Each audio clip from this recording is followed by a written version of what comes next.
오늘 같이 은혜 나눌 말씀은 빌립보서 1장 20절에서 21절까지 말씀입니다.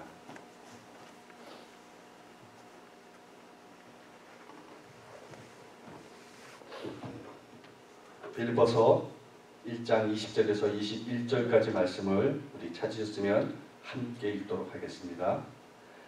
나의 간절한 기대와 소망을 따라 아무 일에든지 부끄러워하지 아니하고 지금도 전과 같이 온전히 담대하여 살든지 죽든지 내 몸에서 그리스도가 존귀하게 되게 하려 하니 이는 내게 사는 것이 그리스도니 죽는 것도 유익하니라. 아멘.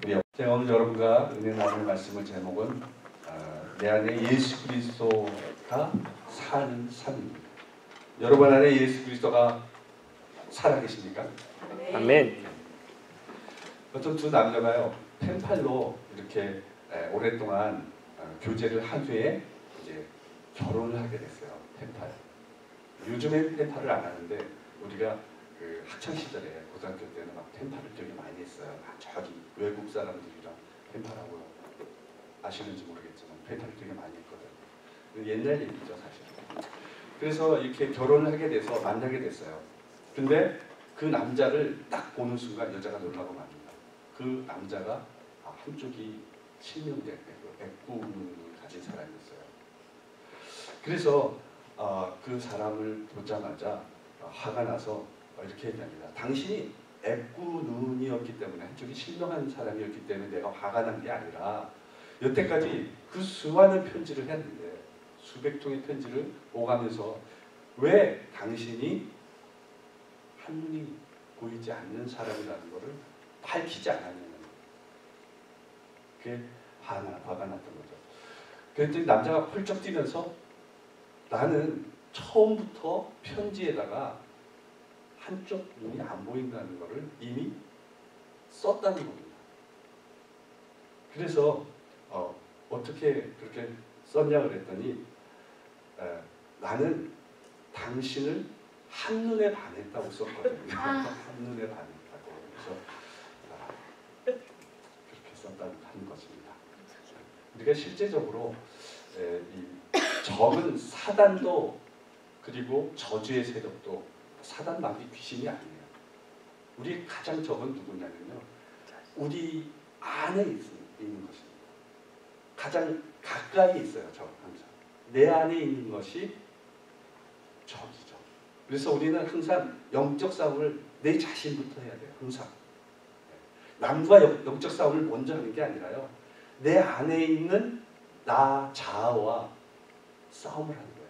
그리스도가 내 안에 있어야 되는데 그리스도가 없고요. 내 욕심, 내 생각, 이 자아와 싸우는 거죠. 오늘 본문은 사도 바울이 처음 로마에서 감옥에 갇힙니다.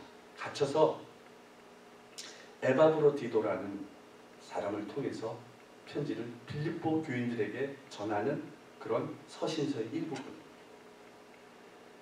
감옥에 갇힌 채 재판을 앞두고 있던 그 바울은 삶과 죽음에 대해서 깊이 고민을 하게 돼요. 성찰을 하게 돼요. 내가 재판 결과에 따라서 죽을 수도 있고 죽음을 면할 수도 있다. 그것을 생각하게 돼요. 그런 상황에서 바울은 오늘 이렇게 얘기를 합니다. 살든지 죽든지 그리스도만 존귀하게 하려 합니다. 존귀하게 합니다. 그렇게 얘기를 합니다. 그렇게 고백을 하고 있는 내용인 것입니다. 오늘 본문 말씀을 통해서 내 안에 예수 그리스도가 있다면 어떤 삶을 살아가야 하는지 우리 함께 살펴보면서 은혜를 나누도록 하겠습니다. 첫째, 내 안에 그리스도가 있으면 살든지 죽든지 그리스도를 귀하게 여긴다는 겁니다. 여러분, 내 안에 그리스도가 있습니까? 아멘. 그럼 예수님을 귀하게 여기셔야죠. 내 안에 있는 예수님. 본문 20절에 나의 간절한 기대와 소망에 따라 아무 일에든지 부끄러워하지 아니하고 지금도 전과 같이 온전히 담대하여 살든지 죽든지 내 몸에서 그리스도가 존귀하게 하려 함이라. 내 몸에서. 바울은 자신의 투옥과 사람들의 그런 모함, 배척, 많은 순환, 매를 맞고 죽음에 몰리는 그런 환경, 어떤 환경을 중요하게 생각하는 것이 아니에요. 그의 소망은 오직 복음이 증거되고 살든지 죽든지 예수 그리스도만 존귀하게 하면 된다는 겁니다. 살든지 죽든지 나는 예수만 높이면 돼요. 이렇게 말씀하고, 특히 바울은 복음을 위해서 투옥된 자신의 현재 처지를 부끄럽게 생각하지 않았어요. 내가 비록 감옥에 있지만 감옥에 있는 것이 부끄러운 일이 아니라는 겁니다. 장차 있을 재판에 무죄가 되면은 자유로운 상태에서 주님의 복음을 전하면 되고, 그래서 그리스도를 존귀하게 하면 되는 거고, 만약에 사형이 선고되면 순교로 예수 그리스도를 존귀하게 아주 전파하면 되는 겁니다. 죽음으로써. 바울은 오로지 살든지 죽든지 그리스도를 높이는 일에만 관심사였어요. 오로지 그것만 보였어요. 다른 거는 아무것도 생각하지 않았던 사람이에요. 바울은 자신의 간절한 기대와 소망이 그리스도께서 존귀하게 되는 것이라고 그렇게 계속 얘기를 하고 있습니다. 그리스도를 영화롭게 하는 것이 인생의 목표고 삶의 이유였어요. 그거 하나밖에 없었어요. 그냥 그리스도를 존귀하게 하는 것. 삶의 이유, 목표, 이거밖에 없었어요. 그렇다면 바울에게는 육신의 정욕이나 안목의 정욕이나 이생의 자랑 이런 것이 없었을까요? 전혀 없다고 얘기할 수 없어요. 바울은 그런 거 있었습니다. 사람은 누구나요, 편히 살고 싶어 해요. 누가 평생 병원에서 누워서 아파서 살다가 죽기를 원하는 사람이 있습니까? 평생 천막치고 밖에서 야영 생활을 하다가 죽기를 원하는 사람이 있습니까? 다 편한 잠자리에 잘 먹고 편안하게 살기를 원하죠. 누가 그렇게 험한 고생을 하기를 평생 원하는 사람이 어디 있겠습니까? 잘 먹고 잘 살고 싶은 것은 인지상정이에요. 누구나 그렇다는 겁니다. 바울 역시 그러했을 겁니다. 인간이었기 때문에. 결혼도 하고 싶었을 거예요. 그렇지만 그의 머릿속에는 그런 거 다 필요 없었어요. 그리스도만 존귀하게 하면 된다는 생각이 가득 찼어요. 로마서 7장 24절 25절에 보면 오호 나는 곤고한 사람이로다. 사망의 몸에서 누가 나를 건져내랴. 우리 주 예수 그리스도로 말미암아 하나님께 감사하리로다. 그런즉 내 자신이 마음으로는 하나님의 법을, 육신으로는 죄의 법을 섬기노라. 그렇게 고백했어요. 자신이 육신으로는 죄인의 법을 섬긴다고요. 마음으로는 하나님의 법을 섬기지만 그렇게 고백을 했어요. 역시 그도 육신을 지고 사는 사람이었기 때문에 그런 고뇌를 했다는 겁니다. 힘들잖아요. 육신에 먹고 살아야 되잖아요. 편안하면 좋잖아요. 누가 맨날 고생하기를 원하겠습니까? 근데 바울은 그런 거를 다 버렸다는 거예요. 버리고. 그런 그가 어떻게 주님을 위해 살게 되었을까요? 바울은 자신을 구원하신 예수 그리스도의 은혜를 깊이 생각했던 겁니다. 예수님께서 자신을 긍휼히 여기시고 구원해 주지 않았다면 그가 어떻게 교회와 그리스도를 핍박하는 자로 살다가 일생을 그는 죽었을 겁니다. 예수님이 그를 회심시키지 않았다면 그냥 예수 믿는 사람 잡아다가 옥에 가두고 그를 처형시키고 그렇게 평생 살다가 지옥 갔을 거예요. 죽었을 거예요. 스스로 죄인 중에 그는 괴수라고 얘기합니다. 나는 죄인 중에 괴수다. 수많은 사람들을 그렇게 옥에 잡아가다 거두고 죽였기 때문에. 그리고 그는 그 구원해 주시고 빛을 비춰주신 주님을 바라봤던 거죠. 그런 죄인이었던 나. 근데 그 죄인을 붙잡아 주셨거든요. 만일 예수님께서 바울이 행한 대로 갚아 준다 그러면은 그는 영원토록 멸망할 수밖에 없는 그런 사람이었을 겁니다. 행한 대로 갚아주자. 네가 행한 대로 나 갚아주겠다라고 그렇게 예수님이 말씀했다면 그냥 그는 죄인으로 죽는 거예요. 그러나 주님은 그의 눈을 뜨게 하셨죠. 그리고 이방인의 사도로 부르시고 그를 썼다는 겁니다. 그가 말한 대로 어둠에서 빛으로 사단의 종에서 하나님의 자녀로 인도하신 하나님, 그것 하나만으로 그는 삶의 모든 것을 쏟아붓기에 충분했다는 겁니다. 여러분, 우리는 구원받은 자들이잖아요. 여러분, 가장 여러분이 쏟아야 될 것이 뭐죠? 구원을 해주셨잖아요. 여러분이 예수를 믿지 않고 하나님을 몰랐다면 저주받고 지옥에 갈 수밖에 없는 그런 사람이었어요. 그런 사람을 구원해 주셨잖아요. 여러분이 가장 신경 써야 돼요. 삶의 가장 중요시 생각해야 돼요. 목표, 그것이 예수 그리스도. 그가 여러분 안에 살아계시고 그를 존귀하게 여기는 거예요. 그를 높이는 거예요. 그것이 가장 중요한 거라는 거예요. 아침에 일어나서 우리가 하루하루 살아가잖아요. 직장인들은 직장에 가고 사업장에 가고 그리고 가정에서 있고 아이를 두고 학교에 가는 사람은 또 학교에 가잖아요. 근데 그것이 그 모든 일이 누구를 위해서 하는 거죠? 여러분, 우리가 그냥 먹고 살기 위해서 직장에 다니고 사업장에 가고 먹고 살기 위해서 그렇게 하는 겁니까? 바울은 먹어도 주를 위해 먹고 안 먹어도 주를 위해 살고 살더라도 주를 위해 살고 죽어도 주를 위해서 살았다는 겁니다. 그 모든 삶이 그냥 주를 위해서 살아는 거예요. 주를 위해서. 우리가 이렇게 살고 있지 못하다면 왜 그럴까요? 우리는 왜 바울처럼 살지 못할까요? 여러분 생각해 보셨습니까? 나는 왜 살든지 죽든지 우리 삶 전체에 예수 그리스도만 생각하면서 살지 못할까요? 바울과 같이 체험하지 못하고요. 바울과 같이 깨닫지 못하고 바울처럼 깊이 생각하지 못하기 때문이에요. 더 깊이 생각을 해야 된다는 거예요. 여러분, 많은 체험을 해야 된다는 겁니다. 우리는 아직 바울과 같이 주님께 완전히 빠져들지 못했다는 거예요. 맛만 조금 봤다는 거죠. 그래서 더 깊이 들어가지 못하는 거예요. 겉에만 핥아본 거죠. 깊이 주님과 들어가지 못한 그런 사람이기 때문에 그냥 적당히 삶을 살아가는 거죠. 우리는 아직 바울과 같이 주님께 더 깊이 알아가는 것을 꺼려하고 있다는 거예요. 깊이 주님을 보지 못하고 있다는 겁니다. 놀라운 것은 지금 우리가 느끼는 즐거움보다 사도 바울이 고통 중에 느낀 기쁨이 더 크다는 겁니다. 사도 바울은 감옥에서 이 빌립보 교인들에게 편지를 썼거든요.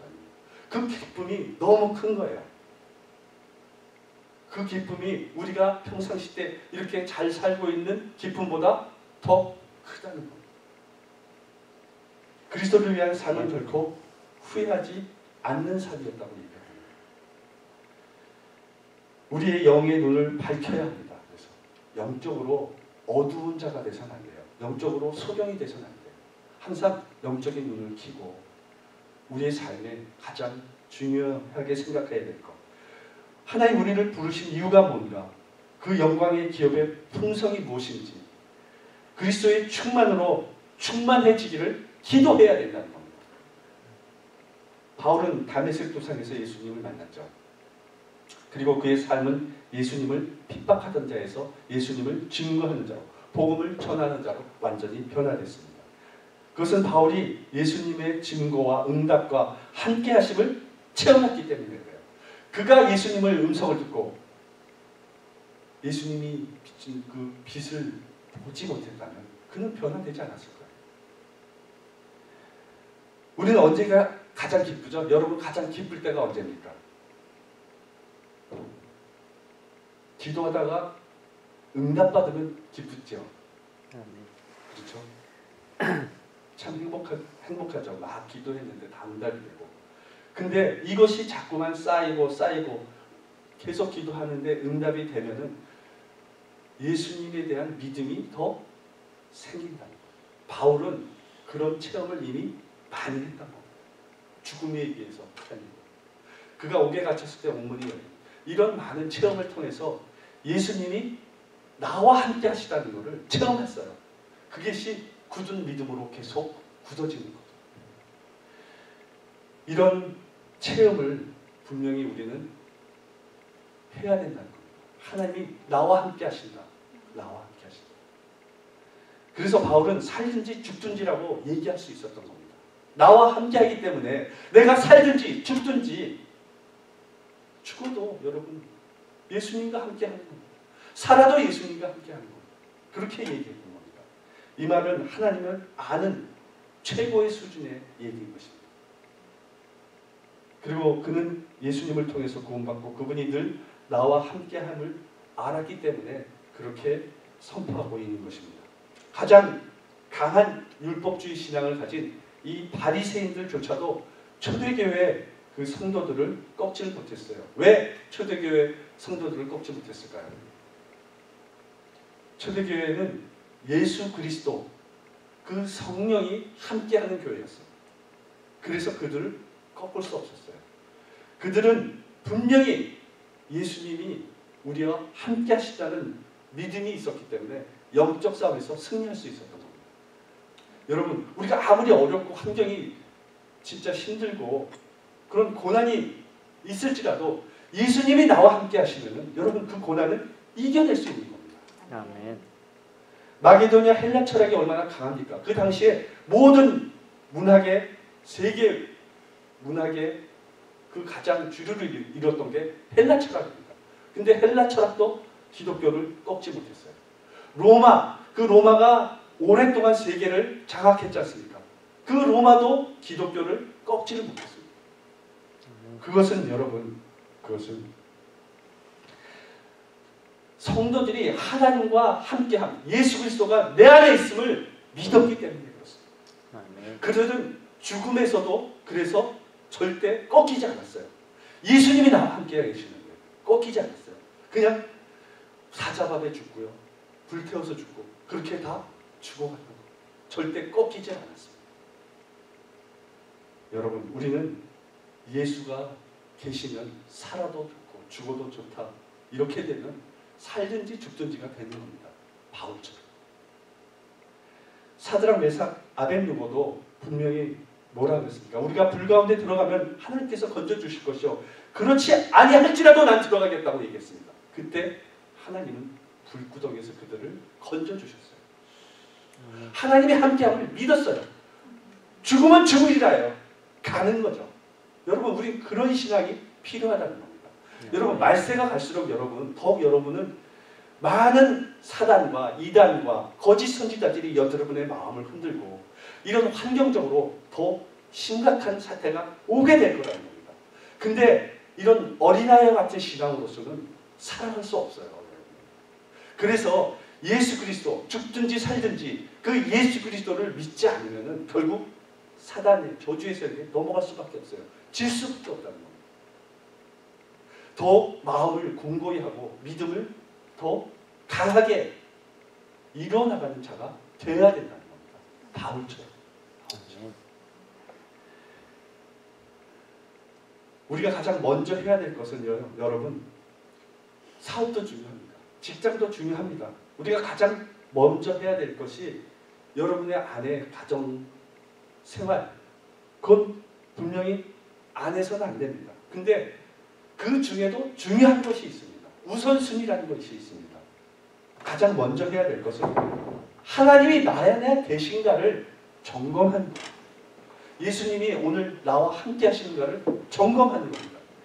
그런 다음에 직장 생활을 하고요. 사업을 하고 가정 생활을 하는 겁니다. 예수님이 없는 직장 생활, 그건 껍데기 신앙입니다. 예수님이 없는 생활, 가정 생활, 그것은 껍데기 뿌는 생활입니다. 가장 중요한 것은 바로 그것입니다. 여러분이 아무리 경건해도 하나님이 여러분 가운데 살아계시지 않으면 그 사람은 실패입니다.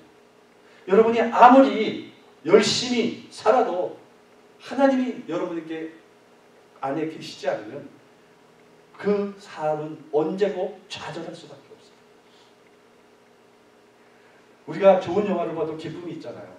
뭐 좋은 장소에 가서 좋은 음식을 먹어도 기쁘고요. 옷을 사도 기쁘고 뭐 하여튼 이렇게 주면은 특히 여자분들한테 뭐 가방을 선물하고 막 이렇게 단지 이런 거 선물하면 좋잖아요. 막 입이 막 벌어지지 않습니까? 막 미소가. 근데 여러분, 하나님이 살아계신 보다 그것을 체험하는 거, 내 안에 체험하는 거. 분명히 내 안에 하나님이 살아계셔서 나를 이끌어 가시고 많은 능력의 역사가 일어나는 거. 이것을 체험하는 거는 여러분 다른 어떤 것보다 세상에서 느낄 수 없는 그런 은혜고요. 여러분이 상상할 수 없는 축복입니다. 아멘. 하나님을 체험하게 되면 어떤 일을 만나도 여러분 살아도 좋고 죽어도 좋다는 결론이 나온다는 거예요. 본문 20절에 살든지 죽든지 내 몸에서 그리스도가 존귀하게 되려 하려 하나니라고 이렇게 얘기하고 있습니다. 아브라함은 자신의 생애를 절반을 진짜 하나님과 정말로 함께 한 사람이었나 생각을 해보면요. 그는 중간에까지는 반은 하나님과 함께하는 삶이 아니었어요. 그러나 반은 하나님과 함께하는 삶이었다는 겁니다. 그 이후부터 그는 쓰임받게 되었고 하나님으로부터 그가 함께함을 느꼈을 때부터 그는 성공하는 인생이 되었다는 겁니다. 우리 안에 분명히 하나님이 계심을 여러분 믿으십니까? 아멘. 하나님 영이시니 예배하는 자가 신령과 진정으로 예배할지니라. 지금 이 자리에 하나님이 영으로 우리 안에 계심을 여러분 믿으십니까? 아멘. 그것을 이 시간에 믿는다면 여러분 모두가 하나님께서 우리와 함께 하심을 믿고 깨닫고 체험하심으로 진정한 예배자요, 복음 전도자요, 사명자요, 하나님의 자녀로 살아가는 여러분 되시기를 예수님 이름으로 축원합니다. 아멘. 우리가 살고 있는 지역에 말씀의 운동이 일어나잖아요. 성령의 운동이 일어나면은 흑암의 권세는 다 묶여버립니다. 저주의 세력이 다 묶이는 겁니다.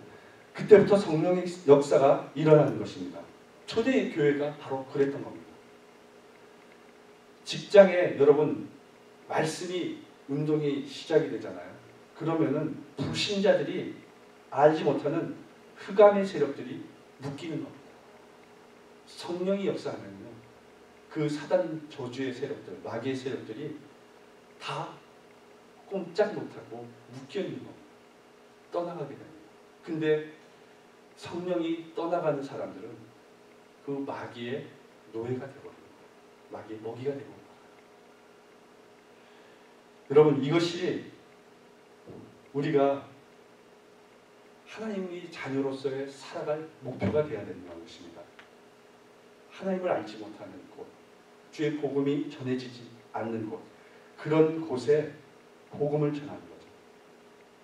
직장, 사업장, 우리가 기도할 때 항상 성령의 역사가 임하도록 말씀의 운동이 모든 곳에 이루어지도록 우리는 기도해야 된다는 겁니다. 그러므로 우리가 지금까지 가장 먼저 깨달아야 될 것은 하나님께서 지금 영으로 우리 가운데 함께 하시고 역사하고 계시다는 겁니다. 이것을 깨달을 때 우리는 살든지 죽든지 하는 자가 될 수 있다는 겁니다. 하나님이 모세에게 가나안 땅으로 가라고 얘기를 했었죠. 그때 살아가라고 거기서 어떻게 살아갈 방법을 가르쳐줬나요? 모세를 광야로 보냈을 때 하나님이 가르쳐준 것이 뭐였을까요? 하나님이 그곳에서 살아가도록 능력을 준 것이 아니에요. 하나님이 너와 함께 하겠다. 하나님이 살아계시다는 거예요. 그것을 가르쳐준 것밖에 없어요. 여러분 우리가 아무리 광야 같은 삶을 살지라도 하나님이 여러분과 함께 하심을 믿는다면 그것을 넉넉히 감당할 수 있다. 어떤 광야도 다 거기서 살아남을 수 있다. 우리의 신앙생활에서 실패하는 가장 큰 원인은 하나밖에 없어요. 하나님이 나와 함께 하심을 모르기 때문입니다. 우리 사랑하는 성도 여러분, 놀라운 능력의 하나님께서 여러분과 늘 함께 하심을 믿고 살든지 죽든지 그리스도만 더 귀하게 여기는 삶을 살아가는 여러분 되시기를 예수님 이름으로 축원합니다. 아멘. 얼마 전 기독교 윤리실천운동본부라는 데서요 설문조사를 실시한 것이 있습니다. 그 결과 상당히 충격적인 그런 결과가 나왔다고 합니다. 종교 신뢰도 조사와 만일 종교를 선택한다면 어떤 종교를 택할 것인가? 라는 그런 질문이었습니다. 그 결과가 어떤 것이었냐면 천주교, 불교, 기독교 순으로 선택을 했다는 겁니다. 기독교가 가장 낮게 나왔습니다. 왜 이렇게까지 기독교가 추락했을까요? 그 이유가 뭘까요? 여러 가지 원인이 있겠지만 가장 큰 이유는 우리 크리스천들에게 있는 거죠. 결국엔 다른 사람 시각에 봤을 때 크리스천들이 가장 문제 있는 종교인이라는 겁니다. 그건 우리 때문에 그런 거죠. 누구를 탓할 수가 없어요. 뭐 어떤 한 목사가 잘못해서, 물론 그 목사가 잘못해서 큰 영향력을 끼쳤겠죠. 그러나 그거 한 사건 때문에 그런 것이 아니에요. 결국엔 모든 크리스찬들이 크리스찬답지 못했기 때문에 그런 거예요. 여러분, 하나님이 우리에게 말씀을 주지 않는 것도 아니고요. 하나님의 능력이 없으신 분도 아니잖아요. 우리 모두가 예수님처럼 살지 못했기 때문에 그렇다는 겁니다. 성도답지 못했기 때문에 그런 결과가 나왔다는 겁니다. 하나님께서 우리와 함께 하심을 믿고 내 안에 그리스도가 존귀하게 되게 하기 위해서 살았다면 이렇게 기독교가 추락하지 않았다는 겁니다. 예수님이 살아 역사하면 이렇게까지 안 되는 거죠. 사랑하는 우리 성도 여러분 모두 내 안에 예수 그리스도가 계심을 믿고 가는 곳마다 진짜로 선한 영향력을 나타내는 여러분 되시기 바랍니다. 그리고 복음을 전하십시오. 살든지 죽든지 예수 그리스도만 존귀하게 여기는 여러분 되시기를 예수님 이름으로 축원합니다. 아멘. 둘째, 내 안에 예수 그리스도가 계시면 그리스도를 위해 죽는 것도 유익하다라고 이렇게 고백했습니다. 본문 21절에 이는 내게 사는 것이 그리스도니 죽는 것도 유익한 것이라. 죽는 것. 사는 것이 그리스도라는 말이 어떤 말이죠? 사는 것이 그리스도. 그리스도를 위한 삶입니까? 그리스도가 삶의 구원이라는 뜻입니까? 그런 말이 아닙니다. 삶 자체가 그리스도라는 겁니다. 삶 자체. 바울은 그리스도와 연합하며 하나가 됐다는 것을 얘기하고 있습니다. 그래서 내 안에 예수 그리스도, 내 안에 사는 것이 그리스도라고 얘기합니다. 내 안에 사는 것이 그리스도. 내가 아니라 내 안에 사는 것은 내가 아니라 그리스도라는 겁니다. 하나라는 겁니다. 그리스도라는 이름은 어떤 이름입니까? 하나님을 만나는 길입니다. 죄와 사망에서 구원받는 길입니다. 저주의 세력에서 해방되는 겁니다. 흑암의 세력을 묶는 이름인 것입니다. 그것이 그리스도입니다. 아멘. 그래서 그 이름만 있으면 우리는 승리할 수 있다는 겁니다. 그리스도 이름을 부를 때 성령이 역사할 수 있습니다. 그리스도 이름을 부를 때 사단 마귀의 권세가 떠나가는 역사가 일어나는 것입니다. 아멘. 예수가 내 안에 있게 되면 하나님의 역사가 분명히 일어나게 됩니다. 아멘. 바울은 그리스도가 자신의 힘이요, 삶의 목적이요, 행동의 동기가 되시는 분이라고 생각했습니다. 그리고 자신의 이상이요, 자신의 전부라고 말씀하고 있습니다. 나의 전부입니다. 그래서 바울은 갈라디아서 2장 20절에 내가 그리스도와 함께 십자가에 못 박혔나니 그런즉 이게 이제 내가 사는 것이 아니요 내 안에 그리스도께서 사시는 것이라. 이제 내가 육체 가운데 사는 것은 나를 사랑하사 나를 위하여 자기 자신을 버리신 하나님의 아들을 믿는 믿음 안에 사는 것이라. 믿음 안에 사는 것이라. 그는 자기 자신이 사는 것이 예수 그리스도와 십자가에 못 박고 그 예수 그리스도가 사는 것이라는 겁니다. 예수 그리스도. 그 믿음으로 사는 것이라는 겁니다. 여러분 우리가 그래서 이 초신자를 만날 때 재빨리 전해야 될 것이 있습니다. 초신자들. 그러니까 예수를 처음 믿는 사람들한테는 반드시 이거를 먼저 전해야 돼요. 예수를 믿고 입으로 시인하면 구원받는다는 것을 먼저 전해야 돼요. 그래서 로마서 10장 10절에 보면은 사람이 마음으로 믿어 의에 이르고 입으로 시인함으로 구원을 얻는다 라고 말씀하고 있습니다. 그래서 가장 초신자들에게는 입으로 예수 그리스도를 나의 구주로 모셔드리십니까? 라고 말을 하고 시인을 시켜드려야 된다는 겁니다. 그래서 예수를 믿지 않고 돌아가시는 임종 직전에 있는 분들에게 가장 먼저 가서 목사님들이 그를 구원의 확신을 주는 것, 입으로 시인하게 하는 것을 먼저 합니다. 그것이 구원의 가장 첫 단계입니다.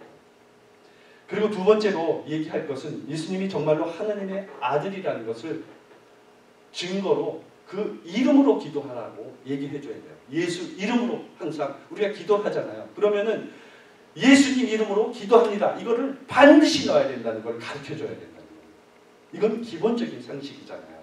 그래서 요한복음 14장 14절에 보면 내 이름으로 무엇인지 구하라. 그리하면 내가 행하리라.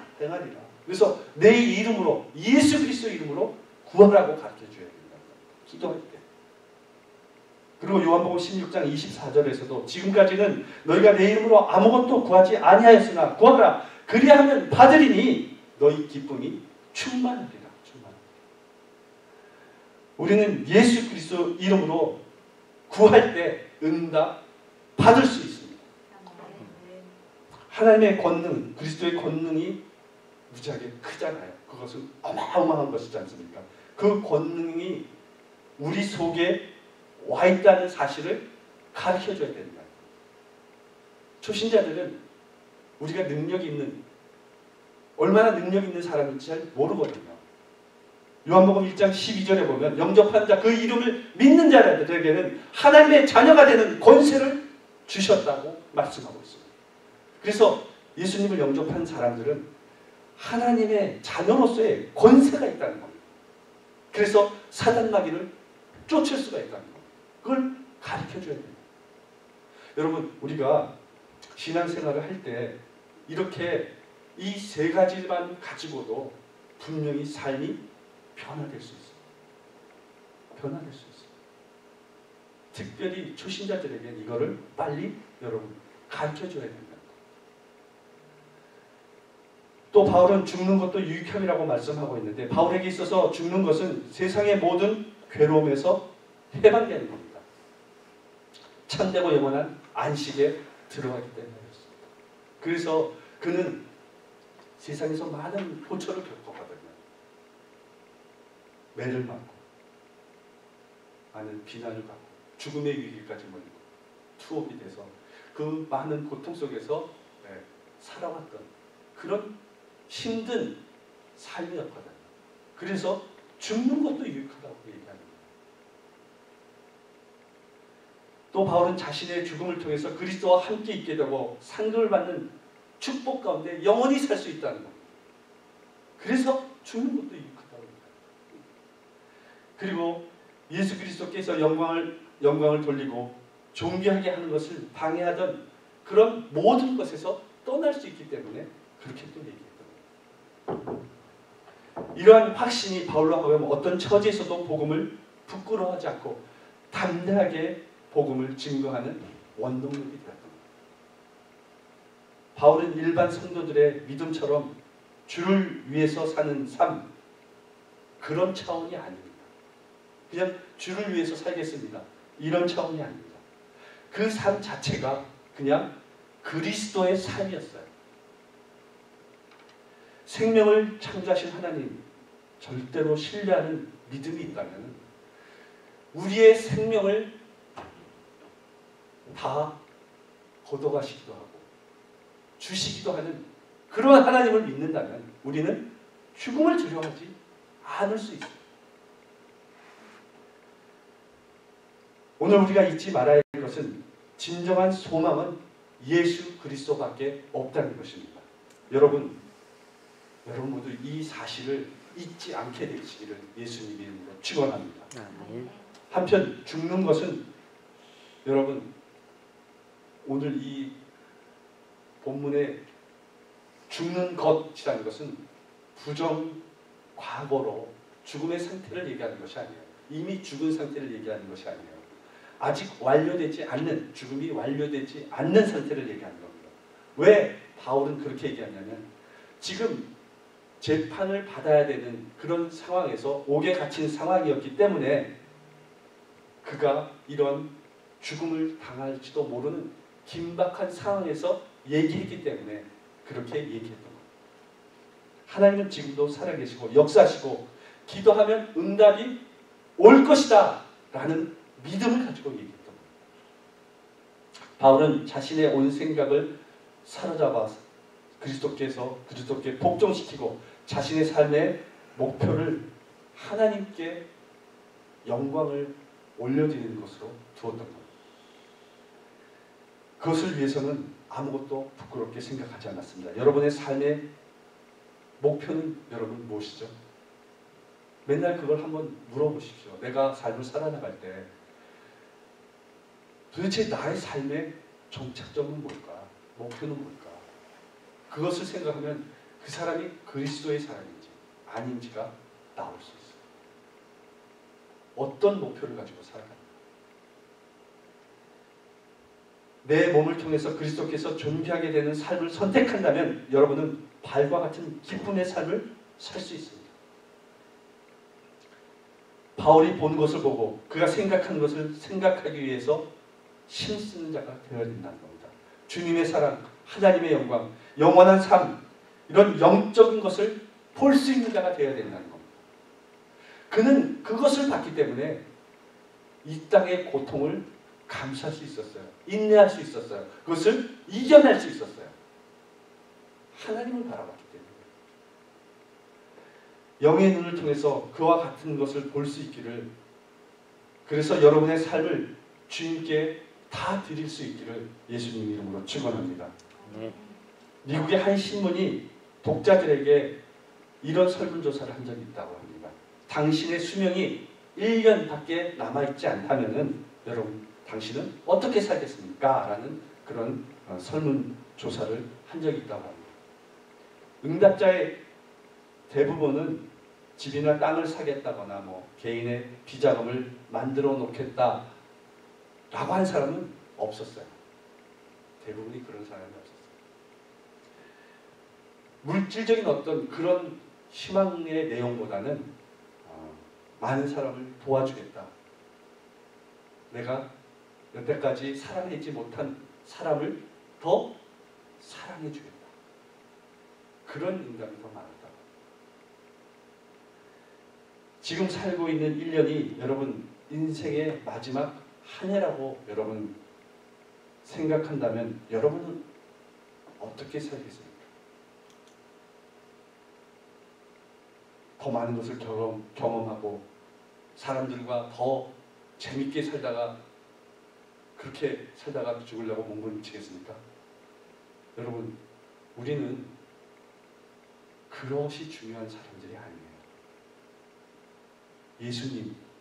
예수님이 내 안에 1년 동안 얼마나 더 나를 통해서 드러나는가, 나를 통해서 존경을 받는가, 이것이 가장 중요한 삶의 목표가 되어야 합니다.